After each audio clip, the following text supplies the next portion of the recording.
നിനക്കെന്തോ പ്രാന്ത് പിടിച്ചോ? സ്വന്തം മോളെ മനുഷ്യപ്പറ്റില്ലാതെ ആരെയോ അടിക്കോ ഇങ്ങനെ? ഇവൾ എന്റെ മോളല്ല, ഈ കുടുംബത്തെ നശിപ്പിക്കാൻ ഇറങ്ങിയ പിശാച.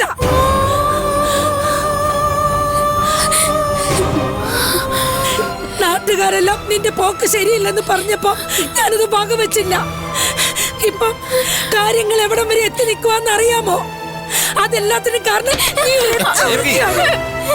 കണ്ട കാട്ടിലും തോട്ടിലും ഒക്കെ നീ ഓടി നടക്കാറില്ലേ? വല്ല പാമ്പോ തേളോ കടിച്ച് നീ അങ്ങ് ചത്തുപോയാ മതിയായിരുന്നു.